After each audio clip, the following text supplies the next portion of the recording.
여러분 안녕하세요. 핫설입니다. 이번 시간에는 완전 화끈한 상남자 한 분 모시고 왔습니다. 제목, 우리 오빠가 결혼이라는 걸 하면서 순식간에 새언니 바보가 됐고 그렇게 가족인 우리와 연을 끊었는데요. 결국 저희 엄마 아빠 뒷목 잡고 쓰러졌어요. 어쩌면 좋아. 원제, 오빠가 결혼을 하더니 새언니 바보가 됐고 결국 우리랑 완전히 연을 끊어버렸습니다. 여러분 안녕하세요. 저는 20대 후반의 평범한 여잔데요. 제목 그대로입니다.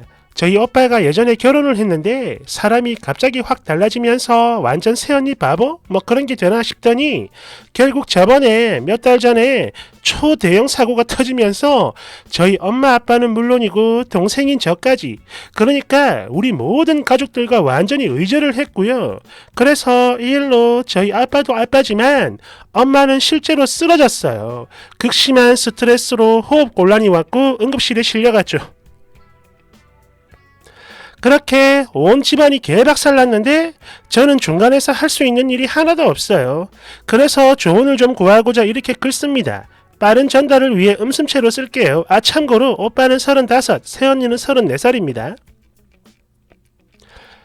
평소 엄마 아빠 말씀 잘 듣고 너무나 착했던 우리 오빠, 특히 스카이 출신의 학사, 석사, 대기업 루트를 밟은 오빠는 그야말로 이 집안의 보배이자 엄마 아빠의 자랑이었죠. 그런데 딱 하나 문제가 있었던 게, 그러니까 저희 아빠는 가부장의 끝판왕입니다.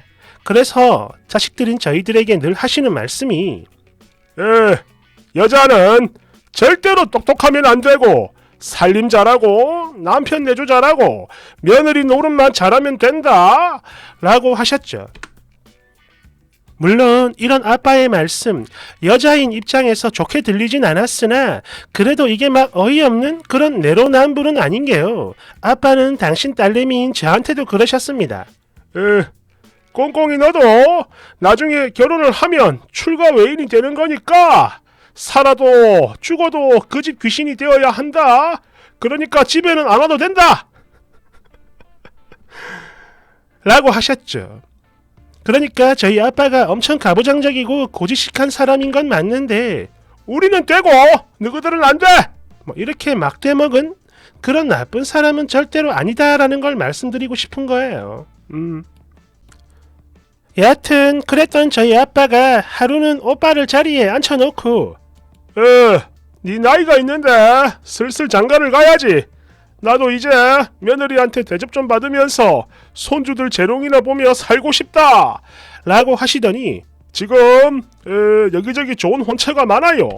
그러니까 네가 결혼만 결심을 한다면 집 근처에 한 3, 4억 아파트 빚 없이 사주마. 그러니까 어서 하루빨리 결혼을 해라 이러시는 거죠. 참고로 여기서 말하는 좋은 혼처란 직업이 없거나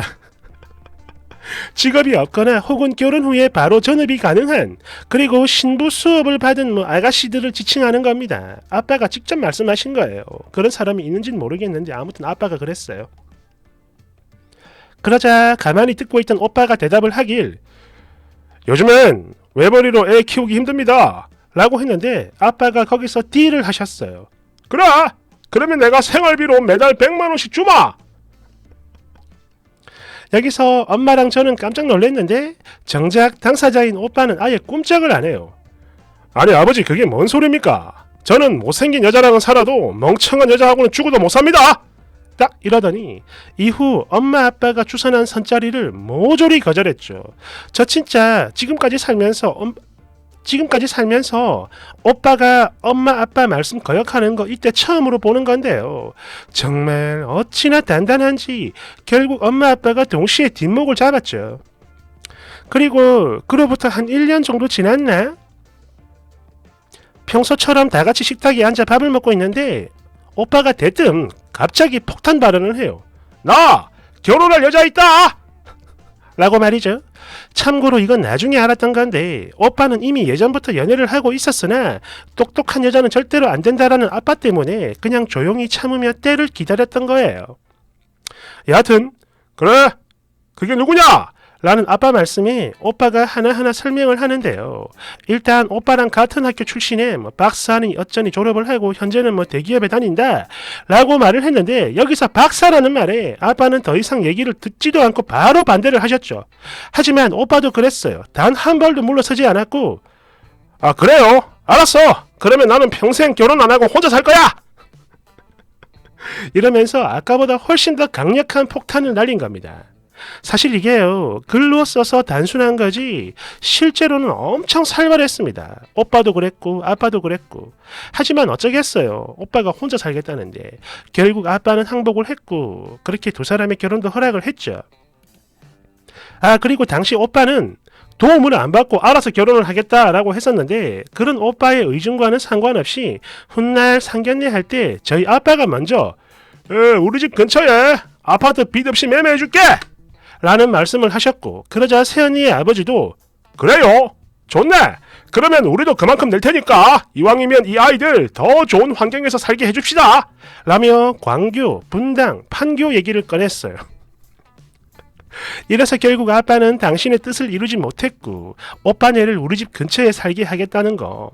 그렇게 오빠는 분당, 즉 새언니 친정 근처에 신혼집을 차리게 됐죠. 그런데 여기서 더 중요한 건 오빠가 결혼을 하고 난 이후에 완전히 딴 사람이 된 겁니다. 평소 집에 있을 때 맨날 침대 아니면 소파에서 뒹굴뒹굴 혼연일체를 이루던 사람이 결혼을 하고 이제 새언니랑 같이 집에 오니까 소파에 정자세로 가만히 앉아 TV를 보고 있다가 우리 엄마가 새언니를 부른다. 그러면 지가 먼저 튀어가요. 완전 용수철처럼 펑 하고 튀어가. 그러면서 동시에 새언니는 아예 꼼짝도 못하게 하는데, 문제는 이게 계속 반복이 되다 보니까 엄마가 이그 둘 다 꼴보기 싫다 이러면서 혀를 끌끌 차고 새언니랑 오빠 더 이상 집에 부르지도 않았어요. 또 그런 만큼 시집살이는 시킬 틈도 없었던 거죠. 오빠가 저렇게 막아버리는데 어쩔 거야 엄마라고. 그리고 바로 여기서 진짜로 큰 폭탄이 하나 터졌는데요. 그러니까 오빠 결혼하고 1년 정도 아기 소식이 없는 거야. 그러다 보니 언제나 오매불망 아기를 기다리던 저희 엄마랑 아빠가 아니 너희들 애는 언제 낳을 거냐? 라며 두 사람을 볼 때마다 잔소리를 좀 하시긴 했는데, 여기서 저희 오빠가 이제는 말을 할 때가 됐구만. 말을 할 때가 됐구만. 이러면서 또 폭탄을 해요. 폭탄 발언. 우리는 애 안 낳고 평생 딩크로 살 거다 라고 말이죠. 이때 저희 아빠 완전 핵 분노하시며 고함 치셨어요. 마! 시끼야! 내가 너 장가 보내고 지금까지 며느리한테 시부모 대접도 제대로 못 받았는데 너는 이 새끼야 그게 지금 애비한테 할 소리냐? 거기다 이제는 너가 엄마 아빠 죽을 때까지 손주 재롱도 못 뽑고 죽게 만들겠다 이거냐 이 새끼야. 오냐 그래, 그렇게 니들 마음대로 결정을 하고 살 거면 전날 내가 지원했던 3억 5천 내놓고 앞으로 두 번 다시는 보지 말자 라고 하셨는데, 아니 그런데요, 아빠의 이 말씀이 진짜로 부모 자식 간의 연을 끊자 이런 뜻이겠습니까? 내가 지금 이만큼 화가 났으니까 사과를 해라 이거잖아요. 그랬는데 이 미친 오빠가 눈 하나 꼼짝 안 하고 예 그럽시다 라고 소리친 뒤에 휙 나가더니 며칠 뒤 아빠한테 4억 5천만 원 보냈어요. 야, 빠꾸 없네요. 참고로 저도 이 돈이 어디서 났는지는 모르겠습니다. 분명 집을 팔지는 않았는데 대출을 받은 건지 그게 아니면 새언니 친정에서 빌려온 건지 뭔지 아무튼 돈을 보냈더라고. 여하튼 그 돈을 보낸 후에 자기 혼자 집으로 오더니 두 분 마지막으로 얼굴 뵈러 왔습니다 라고 말을 하는 거예요. 진짜 단 1의 거짓도 없이 진짜로 이렇게 말을 했습니다. 그러면서 또 하는 말, 그 돈 중에 3억 5천은 지원을 해주신 돈이고 나머지 1억은 키워주신 값이라고 하면서 돈이 모자라면 말하세요, 나중에 더 갚겠습니다 딱 이러더니 거기서 큰절 한번 하고 나가버렸어요. 참고로 이때 저희 오빠 말투 엄청 침착했었는데, 아니 정확히는 완전 차가운 말투 있죠. 딱 그랬어요. 남처럼. 그러니까 이런 말들이 절대 거짓이 아닌 게, 일단 돈을 보냈으니까 거기다 큰절까지 올리니까 엄마 아빠는 그야말로 멘탈 붕괴됐죠. 아무 말도 못했어요. 오 이랬죠. 그리고 그날 이후 오빠랑 새언니 둘 모두 그랬습니다. 엄마 아빠는 물론이고 제 전화 문자 카톡 다 씹어버리더니 어느 날은 전화번호를 아예 바꿨나봐요. 아예 없는 번호라고 나오더라고. 헐. 결국 안 되겠다 싶었는지 어느 날 하루는 엄마 아빠가 오빠네 집을 직접 찾아갔는데요. 바로 문전박대 당했고 결국 경찰까지 와가지고 쫓겨났다고 합니다. 참고로 저 일 터지고 약 6개월이라는 시간이 더 흘러가는 동안 4번 정도 더 찾아가셨는데요. 물론 갈 때마다 문전박대 당했고 그래서 엄마 아빠 두 분 다 완전 알아 누우셨죠. 특히 엄마는 제가 처음에도 말씀드렸다시피 응급실까지 실려가셨습니다. 그리고 지금도 그래요. 여전히 방에 누워만 계시는데 그래도 이제는 그래도 기운은 좀 생기신 건지 뭐 막 버럭버럭해요. 아니 걔는 도대체가 애를 뭐 어떻게 구워 삶았길래 그 착하던 우리 꽁꽁이가 저리 변했냐. 이래서 집에는 여자를 잘 들여야 해.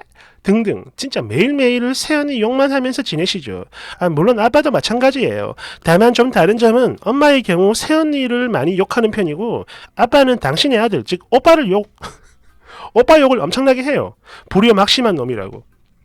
물론 저도 이런 엄마 아빠가 잘했다는 건 아닙니다. 절대. 하지만 사실 오빠도 이해는 안 되는 게요. 아니 집도 사주고 생활비 100만원씩 지원받으면 아내한테 내줘받고 아이 키우고 얼마든지 평범하고 또 행복하게 살 수 있는 건데 도대체 왜 이렇게 부모 자식 간의 연까지 끊어가며 저렇게 독하게 나오는 건지 저 정말 모르겠어요. 게다가 평소 귀하게 자랐던지라 평생 집안일 한 번 안 해봤던 사람인데 이건 뭐 정말 하나도 모르겠네. 여하튼 그래요. 이런 저희 오빠 집으로 다시 오게 할 방법이 있을까요? 댓글 1번. 보아하니 쓰니의 오빠는 아버지가 원하는 대로 자란 건 아닌가 봅니다. 하지만 그래도 정말 다행인 건 쓰니는 아버지가 원하는 그대로 컸고 말이죠. 완전 개똥멍청한 여자로 말이죠. 오빠는 자기 인생 찾아간 거니까 그냥 포기하고 놔줘요.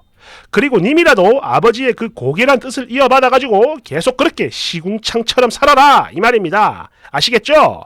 나중에 결혼하면 너는 출가 외인이니까 친정에는 절대 발걸음하지 말고 남편 받들어 모시며 시댁에 충성하면서 사세요.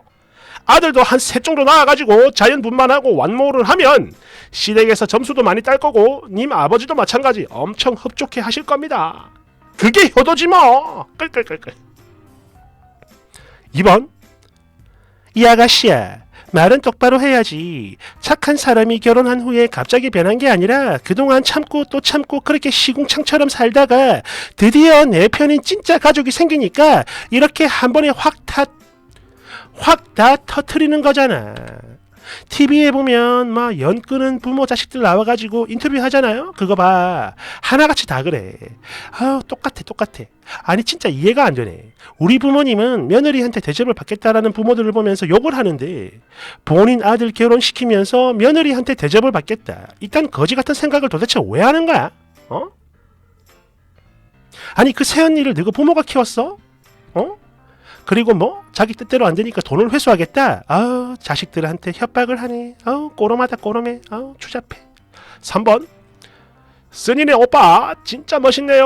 어떻게 저런 집에서 저렇게 잘 컸을까. 세뇌당하기 딱 좋은 시궁창 같은 환경인데 완전 잘 컸어. 너랑 달리.